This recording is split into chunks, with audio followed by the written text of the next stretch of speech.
How do you buy into a stock that you really want to own? Once you've arrived at a decision that you want to own a company, do you buy all the shares all at once or do you buy it over time? I happen to believe that the latter is a better idea. Buying over time is a safer way of buying into a stock and then picking rather than picking a bottom, you're really picking a time frame when to buy a stock and own that stock for a long time and be more assured that you're going to make money over time. I'd like to go over that technique that I use and share with you how I actively buy into stocks for companies that I really want to own. So my recipe for long-term gains really it starts with real proactive research and analysis, making sure that I'm identifying the companies that I really want to own. I evaluate their financial statements for every company, make sure that I understand that it's a good company. I understand their business, I understand their numbers on their financial statements, and I believe in the company.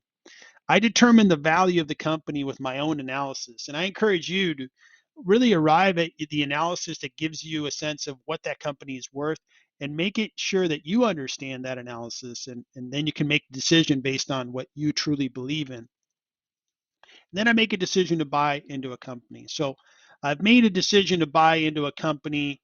What happens next? Do I jump in, head first into an investment?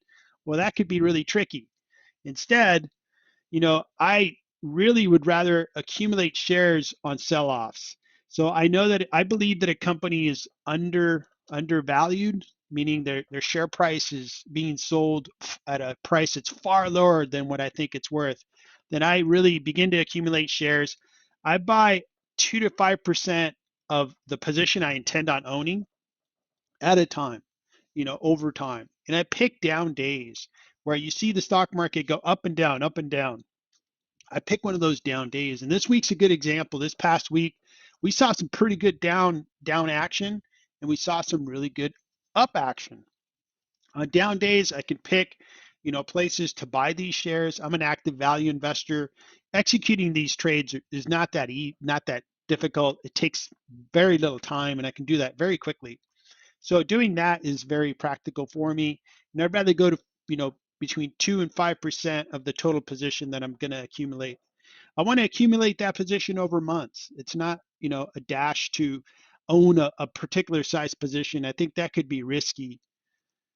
And I do my research and analysis on companies at least twice every 3 months. And that's thorough analysis of financial statements, research of their news, make sure that that company is really operating well so that I really have that conviction, that confidence in continuing to buy shares in a company. So here's an example. Here's Meta, and Meta is a great example of a company that was being just left for dead in 2022. They in 2021 were flying high. They were trading at $350 a share, and I valued the company. I thought, boy, I owned the stock, by the way. I've owned it for years, and I thought it was getting rather expensive, but didn't sell any of my shares. And then we saw it go down. And my valuation of Meta, you can see a detailed video on Meta on my channel if you want to look at it. But right now I have it at $314 a share. So it started to go down. And to pick a perfect time when to buy Meta, would it have been at this point where you would have bought it, a little under $200 per share, or this point, which would have been about $180 a share, or at this point, which was $160 a share, and so forth and so on? Or would you have been, that genius that would have picked it when it got under $100 a share? And that's what makes really picking the bottom of a stock just really impossible. It's very, very difficult. So instead of trying to pick that perfect time to buy into a stock, and this is a perfect example because this is one of the stocks that I have, I probably made more money on Meta than I've made on any other stock. So it's been a very, very good stock for me. And I really decided that it was undervalued since the low point that it reached in 2022 to where it is today. It's a 244% return. So it's just awesome return. But I'm not good enough, nor do I pretend to think that I'm good enough to pick at one point when I should buy into Meta. And one of the risks is, what if I would have bought all my shares when it was at $200 a share? I wouldn't have reached this type of return. Instead, I have kind of like the buy zone, kind of like the zone. If these shares are trading in the zone and you have a down day, I'm buying. And what I ended up doing was averaging my purchase of Meta and really getting a very good sizable position on Meta. It's my biggest position in my portfolio now, of my growth portfolio, and really did well with Meta. And I didn't have to pretend that I would be able to pick the low point in this stock. And that's really the strategy visually depicted in one stock where I uh, executed that strategy. Now let me look at a stock where I'm planning and I'm actively doing this strategy in an active stock, and that is CBS.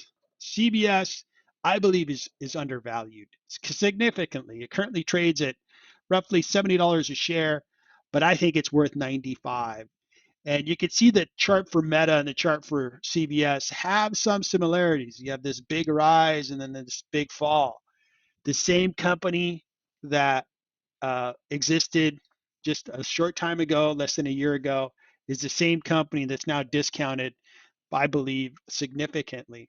So what I'm doing is I'm buying into CBS in this zone. I pick down days and I continue to accumulate shares in CBS. I continue to analyze the company.